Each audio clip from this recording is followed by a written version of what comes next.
So-called white people in America know a version of history. They know a story.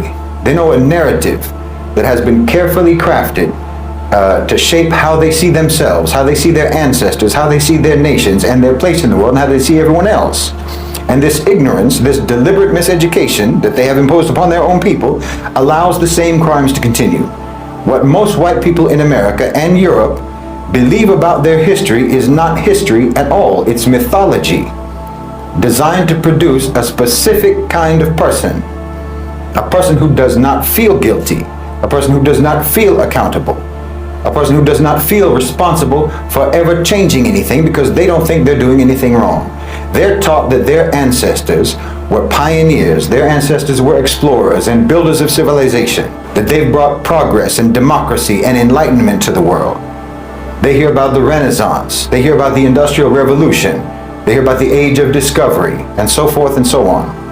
And not about enslavement, not about genocide, not about the theft, not about the destruction that their people are responsible for. They're not taught that their prosperity was built on unimaginable suffering.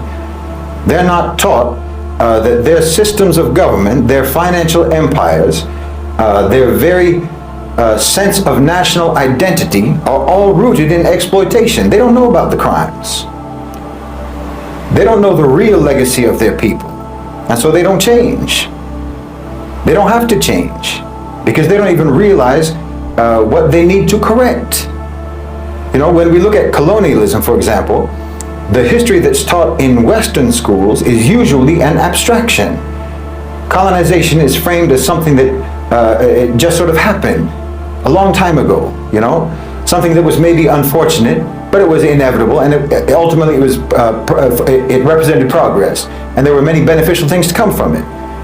Never mind the millions of Africans who died in the Congo Free State under King Leopold. Most white Americans have never heard of them.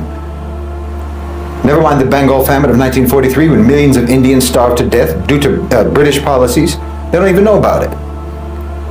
The fact that the American police forces evolved from slave patrols, they don't know about that either. And they're not any more informed about the ongoing crimes, like the pillage of African resources today, the economic neocolonialism that keeps entire regions of the world impoverished, the exploitation of labor in the global south. These aren't relics of history. That's the present day reality of what your people are doing. But the story that white people are told does not include those realities, or else it packages those realities deceitfully and dishonestly. They package them dishonestly and deceitfully in the past just like they do now. The irony is that when they're confronted with the truth, many of these people will react defensively, you know. I didn't do that. That was in the past. Why should I feel guilty? But this reaction in and of itself reveals how little they're really understanding. It's not about guilt. It's about responsibility. You know, if a person inherits a stolen house, they may not have stolen it themselves, but they still live in it. And if they refuse to acknowledge where that house came from or how it came into their possession, if they insist that that house is rightfully theirs because the crime happened a long time ago, well, then they're complicit because the theft is ongoing. The crime never really stopped. So when people don't know their history, they cannot recognize when history is repeating itself and when history is actually just a continuum into the present. This is why so-called white people in America can watch their government arm and support genocide in Gaza, bomb Syria, Iraq, Yemen, and so on, and actually believe when they say it's for the purpose of security. They don't see the colonial mindset at work. That's why they can see corporations, for example, Western corporations, strip mine Africa for resources and not connect that to the centuries of plunder that came before, which just means that we're not even talking about past crimes. We're talking about ongoing crimes from the past until today. Like I said, it's a continuum. If there's ever going to be any real change, if there's ever going to be any hope for justice, then so-called white people have to actually learn your history. Not the history that makes you feel proud and makes you feel good, that makes you feel comfortable, but real history, the history that makes you uncomfortable, the history that you've denied all this time.